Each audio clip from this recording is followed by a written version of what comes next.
Hello मेरे प्यारे साथियों, welcome to target study IQ. आज हम पढ़ने वाले हैं राज्य सरकार और स्थानीय स्वशासन क्लास 20, जिसमें हम electronic voting machine, political parties, reservation, high court, पंचायतों की आय आदि टॉपिक पढ़ेंगे। तो चलिए शुरुआत करते हैं। आज का पहला सवाल है, इलेक्ट्रॉनिक वोटिंग मशीनों के साथ संयुक्त रूप से विकसित किया गया था। The electronic voting machine are developed jointly with. तो इसका सही आंसर हो जाएगा Bharat electronics limited. Electronic voting मशीनों का उपयोग करके चुनाव कराने का मानक साधन है, जिसे कभी कभी भारत में क्या कहा जाता है, तो ईवीएम कहा जाता है। 1990 के दशक में भारतीय राज्य के स्वामित्व वाली इलेक्ट्रॉनिक कॉरपोरेशन और भारत इलेक्ट्रॉनिक्स द्वारा ईवीएम और इलेक्ट्रॉनिक वोटिंग मशीन के उपयोग का विकास और परीक्षण किया गया था। इन्हें चरणबद्ध तरीके से 1998 से 2001 के बीच भारतीय चुनावों में पेश किया गया था और 2004 में क्या किया गया था, 2004 में सामान्य और राज्य विधानसभा चुनावों में इलेक्ट्रॉनिक वोटिंग मशीनों का इस्तेमाल किया गया है। तो 1998 से 2001 में तो सिर्फ भारतीय चुनाव में जो मेन चुनाव होते थे उनमें पेश किया गया, लेकिन 2004 से सभी जितने भी इलेक्शंस होंगे, जितने भी आपके चुनाव होंगे, उनमें ईवीएम का यूज किया गया।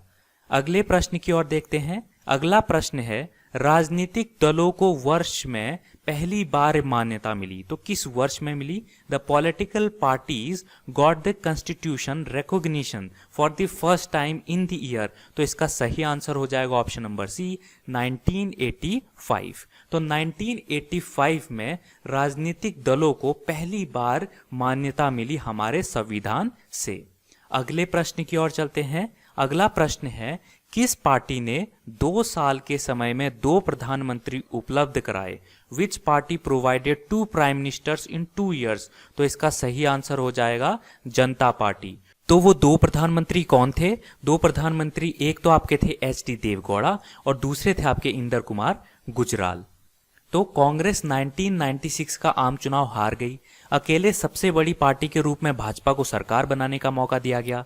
अटल बिहारी वाजपेयी को पीएम चुना गया, लेकिन वह संसद में बहुमत साबित करने में नाकाम रहे, जिसके बाद उन्होंने चुने जाने के 13 दिनों में इस्तीफा दे दिया और अगले 3 दिनों तक कार्यवाहक पीएम बने रहे। कांग्रेस ने सरकार बनाने से इनकार कर दिया और सरकार से बाहर रहकर जनता दल को समर्थन देने का फैसला किया।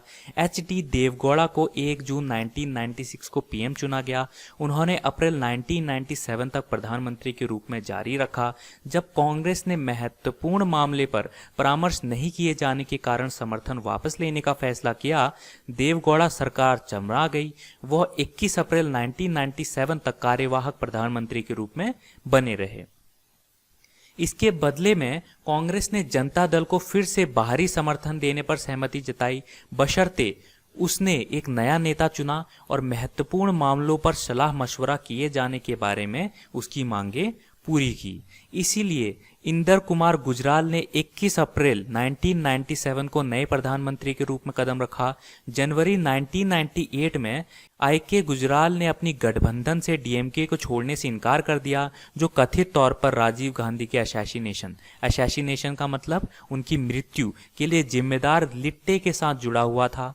कांग्रेस ने अपनी सरकार से समर्थन वापस ले लिया और आम सहमति तक पहुंचने में असमर्थ देश को फिर से फरवरी 1998 में होने वाले अगले आम चुनाव में मजबूर किया गया। इंदर कुमार गुजराल ने 19 मार्च 1998 तक कार्यवाहक प्रधानमंत्री बने, जिन्हें अटल बिहारी वाजपेयी ने हरा दिया। इसीलिए 1 जून 1996 से 19 मार्च 1998 तक 2 साल से भी कम समय में जनता दल ने लगातार 2 पीएम्स का चयन किया।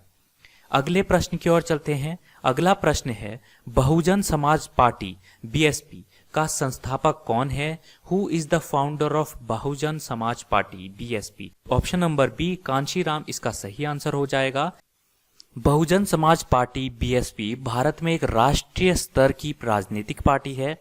जिसका गठन बहुजनों का प्रतिनिधित्व करने के लिए किया गया था। अब बहुजन का मतलब क्या होता है? इसका मतलब है बहुमत में लोग। तो बहुमत में लोग कौन कौन थे? तो अनुसूचित जातियां, अनुसूचित जनजातियां, अन्य पिछड़ी जातियां, जिनको आप ओबीसी का जिक्र करते हुए धार्मिक अल्पसंख्यकों के साथ इनको बोला गया। तो बहुजन समाज पार्टी में अनुसूचित जातियां, जनजातियां और अन्य पिछड़ी जातियों का जिक्र किया गया।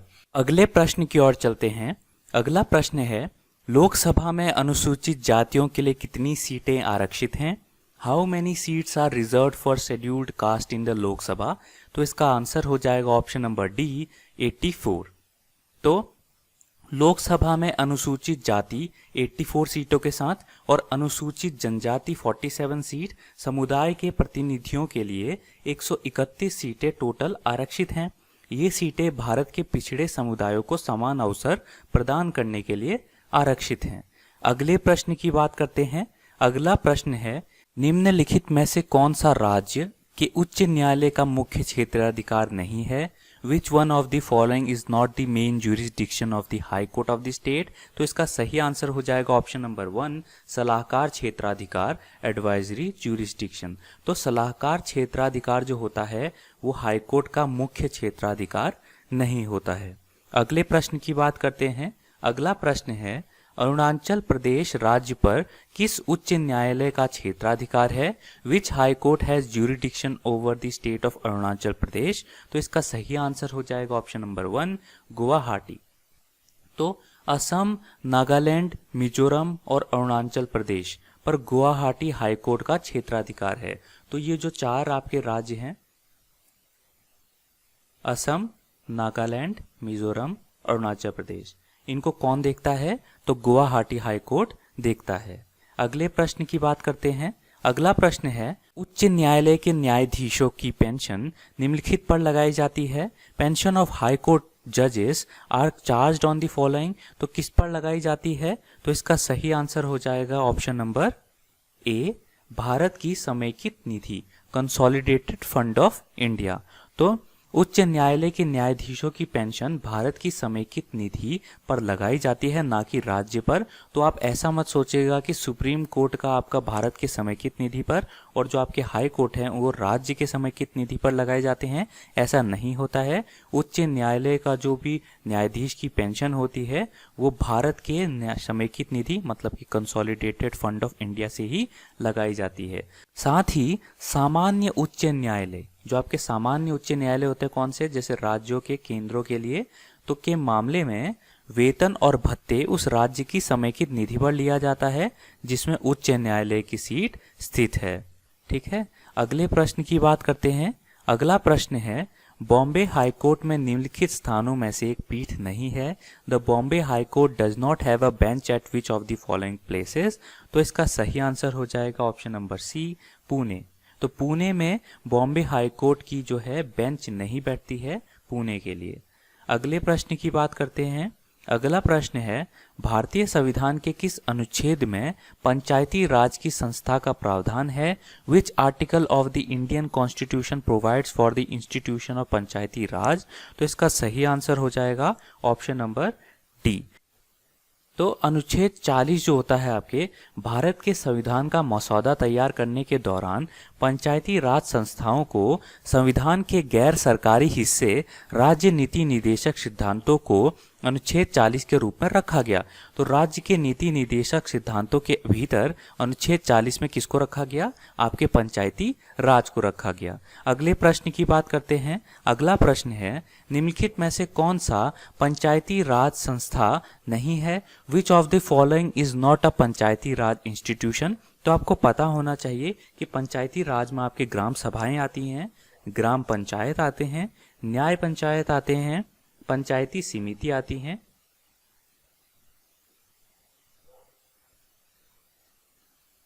जिला परिषद आता है।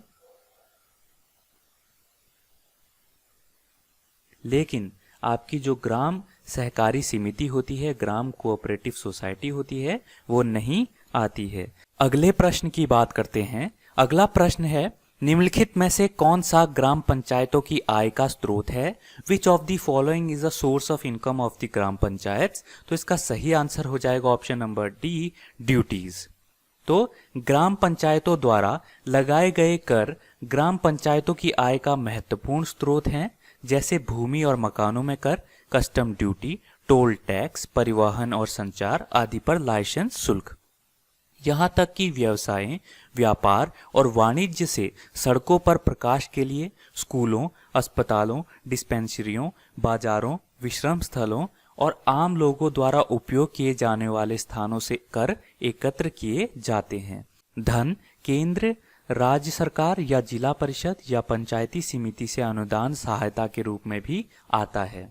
अगले प्रश्न की बात करते हैं। अगला प्रश्न है, भारतीय संविधान का 73वां संशोधन, the 73rd amendment of the Indian constitution deals with. तो इसका सही आंसर हो जाएगा ऑप्शन नंबर ए, पंचायती राज। जो आपका 73वां संशोधन था उसकी मुख्य विशेषताएं हैं। अधिनियम में प्रावधान है कि ग्राम स्तर पर पंचायत के क्षेत्र में किसी गांव की मतदाता सूची में पंजीकृत व्यक्ति ग्राम सभा में शामिल होंगे। तो जो भी गांव की मतदाता सूची में शामिल होंगे वो क्या होंगे, ग्राम सभा में भी शामिल होंगे। इस प्रकार यह ग्राम सभा है जिसमें पंचायत के क्षेत्र में सभी पंजीकृत मतदाता शामिल हैं। अगले प्रश्न की बात करते हैं। अगला प्रश्न है, देश में पंचायती राज के तहत निर्धारित है Panchayati Raj in India is laid down under. तो इसका सही आंसर हो जाएगा ऑप्शन नंबर बी, डीपीएसपी। राज्य नीति के निदेशक सिद्धांत DPSP, directive principle of state policy के भीतर आर्टिकल 40, जो आपका आर्टिकल 40 है, उसमें क्या आता है, आपका पंचायती राज आता है। आखिरी प्रश्न की बात करते हैं। आखिरी प्रश्न है, निम्नलिखित में से कौन सा एक संवैधानिक निकाय नहीं है? Which one of the following is not a constitutional body? Option number 1 Bharat का निर्वाचन आयोग, ऑप्शन नंबर 2 वित्त आयोग, ऑप्शन नंबर 3 राजभाषा आयोग, ऑप्शन नंबर 4 राष्ट्रीय महिला आयोग। तो आपको ये कमेंट करके बताना है कि इसका सही आंसर कौन सा होगा। तो गाइज, ये थे आपके टॉप 15 क्वेश्चंस। अगर आपको ये पसंद आए तो प्लीज़ लाइक कीजिए, शेयर कीजिए, सब्सक्राइब कीजिए। Thank you so much and God bless you all.